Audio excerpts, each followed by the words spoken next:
السلام علیکم ورحمۃ اللہ۔ ناظرین، امید ہے خیر وافیت سے ہوں گے۔ سلامتی ہو آپ پر جہاں بھی آپ ہو۔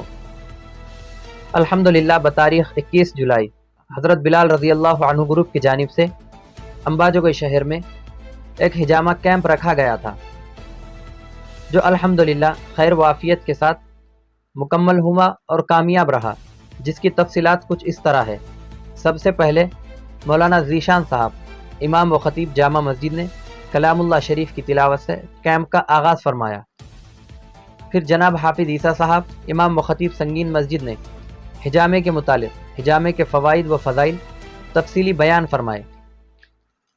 پھر آنے والے تمام مہمانوں کا حضرت بلال رضی اللہ عنہ گروپ کی جانب سے استقبال کیا گیا، ان کی شال پوشی کی گئی، جس میں موجود رہے جناب ڈاکٹر عمران پٹیل صاحب صدیقی نوبل ہاسپٹل امباجوگئی، جناب ڈاکٹر اسلم صاحب، مولانا جمیل صاحب امام و خطیب رحمانیہ مسجد، جناب مولانا سہیل صاحب الفیض حجامہ سینٹر، حافظ عبدالعزیز خان خادم مجلس تحفظ ختم نبوت تعلقہ امباجوگئی۔ تمام احباب کی گل پوشی کے بعد حافظ عبدالعزیز خان نے حضرت بلال رضی اللہ عنہ گروپ کی جانب سے اور مجلس تحفظ ختم نبوت تعلقہ امباجوگئی کی جانب سے آنے والے تمام احباب کا شکریہ ادا کیا۔ پھر مولانا جمیل صاحب نے دعا فرمائی اور حجامہ شروع کیا گیا، جس سے 106 لوگوں نے الحمدللہ فائدہ اٹھایا۔